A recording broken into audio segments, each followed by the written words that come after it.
Aujourd'hui, je reçois officiellement le rapport du comité spécial sur le financement diocésain, intitulé « L'esprit du changement », et j'en accepte les recommandations. Je le reçois avec reconnaissance pour les hommes et les femmes qui ont fait partie de ce comité et qui y ont travaillé pendant près de 18 mois. Je tiens aussi à remercier les représentants, les représentantes des paroisses qui ont participé aux 2 tournées consultatives qui ont jalonné le travail de ce comité.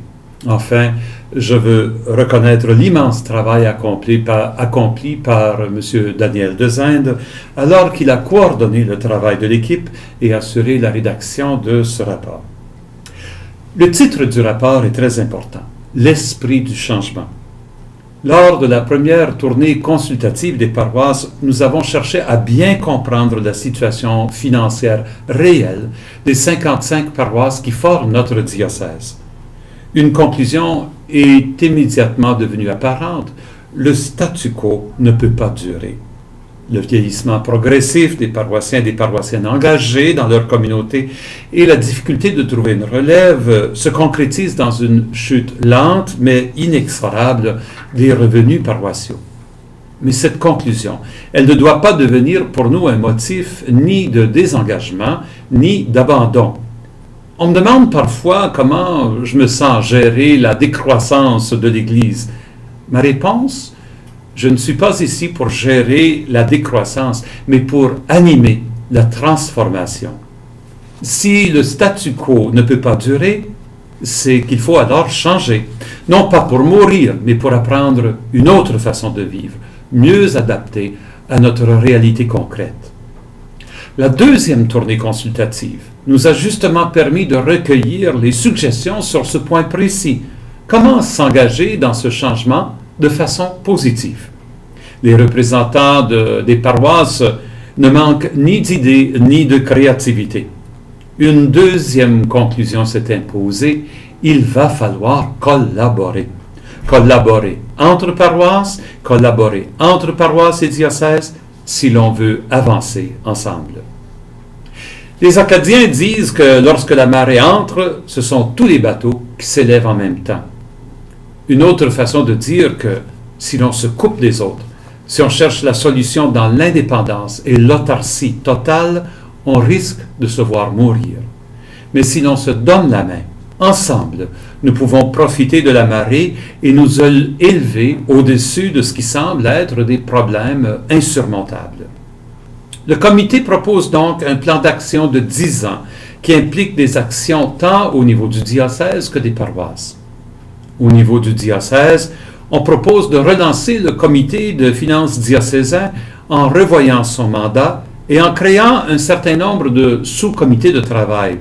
Un premier sur les infrastructures et les bâtiments, un deuxième sur les ressources humaines, un troisième sur les investissements et enfin un quatrième sur les collectes de fonds. Ces 4 comités permettront aux services diocésains de mieux guider et accompagner les paroisses dans leur propre cheminement. Au niveau des paroisses, on a regroupé les nombreuses suggestions en 5 axes majeurs. Premièrement, chercher de nouvelles sources de revenus. Deuxièmement, réduire les dépenses de fonctionnement. Troisièmement, et nous abordons ici une problématique tant pastorale que financière, revoir la gamme et la quantité de services offerts par les diverses communautés chrétiennes. Quatrièmement, revoir les conditions de travail du personnel dans son ensemble. Et enfin, cinquièmement, analyser le parc immobilier qui est le nôtre afin d'en assurer la pérennité. Il y a des paroisses qui connaissent une situation déficitaire structurelle. D'année en année, leurs dépenses dépassent leurs revenus. À ce jour, elles peuvent s'en sauver en puisant dans leur vieil acquis. Mais ces sources s'épuisent rapidement. Plutôt que de glisser lentement vers la faillite, nous demandons à chacune de ces paroisses de se doter d'un plan de redressement qui leur permettra d'atteindre l'équilibre budgétaire d'ici 3 ans. Et si au bout de 3 ans, cet équilibre s'avère impossible à atteindre, il faudra alors se poser les questions qui s'imposent. Mais le personnel diocésain s'engage à appuyer les paroisses dans la recherche de cet équilibre.